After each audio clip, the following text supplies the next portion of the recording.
Friends, आज की video में आपको लेकर के चलेंगे साक्षी गोपाल मंदिर। जो भी श्रद्धालु जगन्नाथ टेम्पल आते हैं, अगर वो साक्षी गोपाल मंदिर ना आए तो उनकी यात्रा को अधूरा माना जाता है। जगन्नाथपुरी टेम्पल से Sakshi Gopal temple around 20 kilometre दूर है। यहाँ पर जाने के लिए आपको कई सारे ऑप्शंस मिल जाते हैं, जैसे कि आप बस से जा सकते हैं जो कि अराउंड 100 रुपीज़ में पहुँचा देती है। उसके बाद आपके पास सेकंड ऑप्शन आता है बाइक का। बाइक आप रेंट पर ले सकते हैं जो कि अराउंड 500 रुपीज़ लेगी, या फिर आप खुद की टैक्सी भी बुक कर सकते हैं जो कि 1500 से लेकर 2000 रुपये तक में आपको साक्षी गोपाल मंदिर पहुंचा देती है। साक्षी गोपाल मंदिर को जगन्नाथ मंदिर की शैली पर ही बनाया गया है। यहाँ पर कृष्ण भगवान की जो मूर्ति है उसे एक दुर्लभ प्रकार के अविनाशी पत्थर से बनाया गया है, जिस पत्थर को ब्रिज कहते हैं।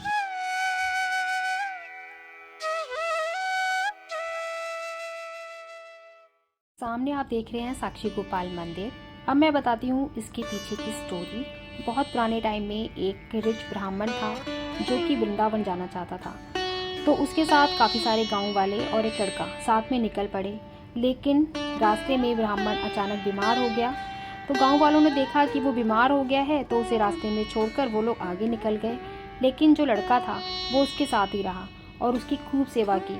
जब बुजुर्ग ब्राह्मण ठीक होने लगा तो उसने लड़के से प्रॉमिस किया कि मैं अपनी बेटी का हाथ तुम्हें दूंगा।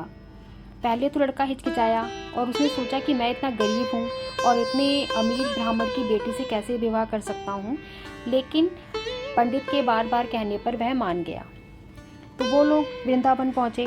उसके बाद लड़के ने कहा कि आपने जो मुझसे वादा किया है, जो प्रॉमिस किया है, उसका साक्षी कौन होगा। तो पंडित ने कहा ठीक है, मैं भगवान गोपाल के सामने तुमसे वादा करता हूँ कि मैं अपनी बेटी का हाथ तुम्हें दूंगा। लड़का खुश हो गया क्योंकि साक्षी बन गए थे अब भगवान श्री कृष्ण उसके। जब वह लोग घर वापस आए, बुजुर्ग ब्राह्मण ने आकर के अपने बेटे और पत्नी को बताया कि मैं ऐसे ऐसे वादा करके आया हूँ, अपनी बेटी का विवाह उस लड़के से करूँगा। बेटा और बीवी बहुत नाराज़ हुए। उन्होंने कहा वो तो इतना गरीब है, हम अपनी बेटी का हाथ उसे नहीं देंगे। परिवार के दबाव में आकर बुजुर्ग ब्राह्मण अपने वादे से मुकर गया। लड़के को बहुत दुख हुआ। बात पंचायत तक पहुंची तो लोगों ने उससे पूछा कि इस बात का गवाह कौन है कि बुजुर्ग ब्राह्मण ने तुमसे ऐसा वादा किया था। लड़के ने कहा भगवान श्री गोपाल इस बात के साक्षी हैं, उनके मंदिर के सामने खड़े होकर मुझसे इन्होंने वादा किया था कि वो अपनी बेटी का हाथ मेरे हाथ में देंगे। लोग हंसने लगे और बोले ठीक है, तो अपने गवाह को बुला कर लाओ। लड़का वृंदावन पहुंचा और श्री गोपाल जी के सामने खड़े होकर उसने सारी बात बताई। भगवान श्री गोपाल ने कहा मैं तो मूर्ति हूँ, मैं तुम्हारे साथ कैसे चल सकता हूँ। इस पर लड़के ने कहा अगर आप बोल सकते हो तो मेरे साथ चल भी सकते हो। इस बात पर भगवान तैयार हो गए कि ठीक है, मैं तुम्हारे साथ चलूँगा, लेकिन उन्होंने एक शर्त रखी कि रास्ते में तुम पीछे मुड़कर नहीं देखोगे। लड़का मान गया, लेकिन उसने कहा कि मुझे पता कैसे चलेगा कि आप मेरे पीछे आ रहे हो। भगवान ने कहा मेरे घुंघरुओं की आवाज़ आती रहेगी तो तुम्हें पता लगता रहेगा कि मैं तुम्हारे पीछे आ रहा हूँ।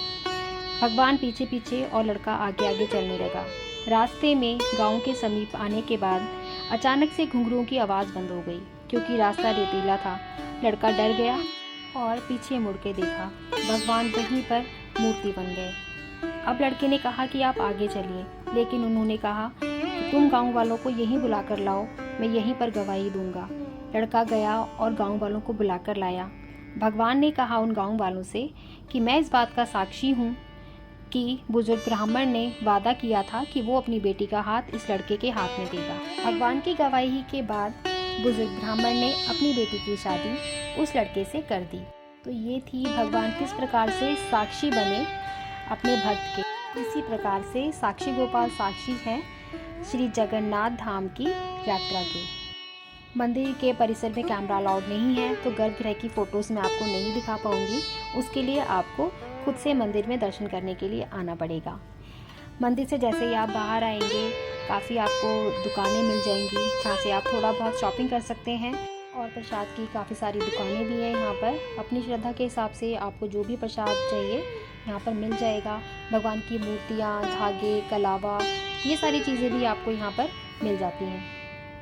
गाइज़ यहाँ पर आपके साथ एक इम्पॉर्टेंट चीज़ मैं ये शेयर करना चाहूँगी कि जब आप मंदिर में एंटर करते हैं तो बहुत सारे पुजारी आपको बोलेंगे स्पेशल पूजा करवा सकते हैं, जिससे कि बहुत ज़्यादा वो अमाउंट आपसे मांगते हैं, या फिर कहते हैं कि रजिस्टर में नाम बिना लिखवाए, जिसके लिए वो 5 से लेकर 10,000 तक भी चार्ज करते हैं, आप मंदिर में दर्शन नहीं कर सकते।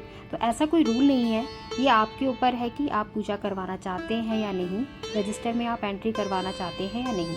तो फ्रेंड्स, ये थी आज की साक्षी गोपाल मंदिर की स्टोरी और मंदिर के दर्शन। आई होप कि वीडियो पसंद आई होगी। वीडियो देखने के लिए धन्यवाद।